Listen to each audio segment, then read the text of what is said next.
Ya Fatıma gel. Ya Fatıma geldim öpem elemin.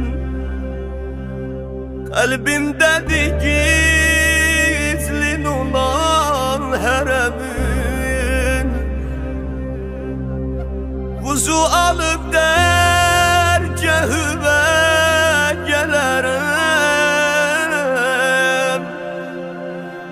Ruhsarime göz yaşımı elerim. Sailemi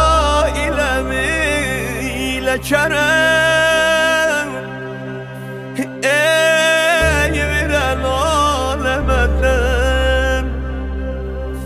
Derdime eyle deva,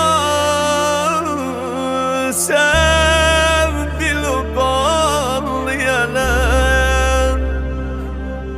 Sen devayı dermanim, ay cananim. Zehra sana kurban canim, ay cananim. Ey gül kimidir ismi solup saralayan. 18 yıl ömrüde tez bocalayan. Gece yarı qəbrə gidip yaralı.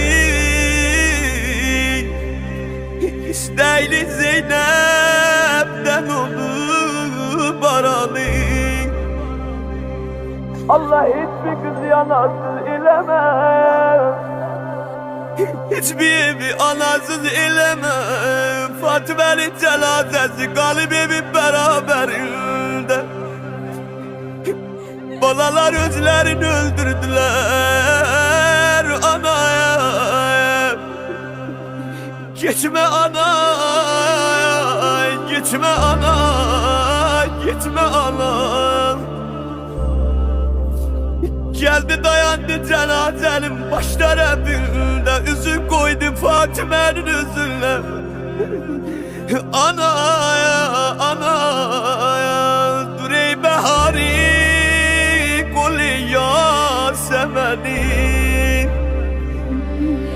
Durey beleşel kanat pireni.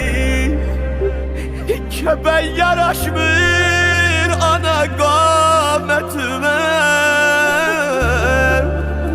Feda olum yar eli suretime. Gitme dayan anacan, yandım inan anacan. Gitme dayan anacan, yandım inan anacan. Gidenin alemi eli yüzün dolandırdı o 4 tane anasız balıya. Ay bala gel unanızdan bir daha elgül. Balalar dolandılar pervane gibi ananın başına. Zeynep yüzün koydu ananın kızaran üstüne. Ay nene, ay nene. Dilimin ezberi anamla illah. Babamın dilberi anamla ilay. Geçmeyen qəbrə izzut cahile. Peykeri eteri anamla ilay. Ana qəmli mənzildə közgə bağırda. Boş qalan bəstəri anamla ilay. Ay adamsız ölen gelinliğde. Olmayan ya beri anamla ilay. Gitsen ya Allah edap yürüdüm ana.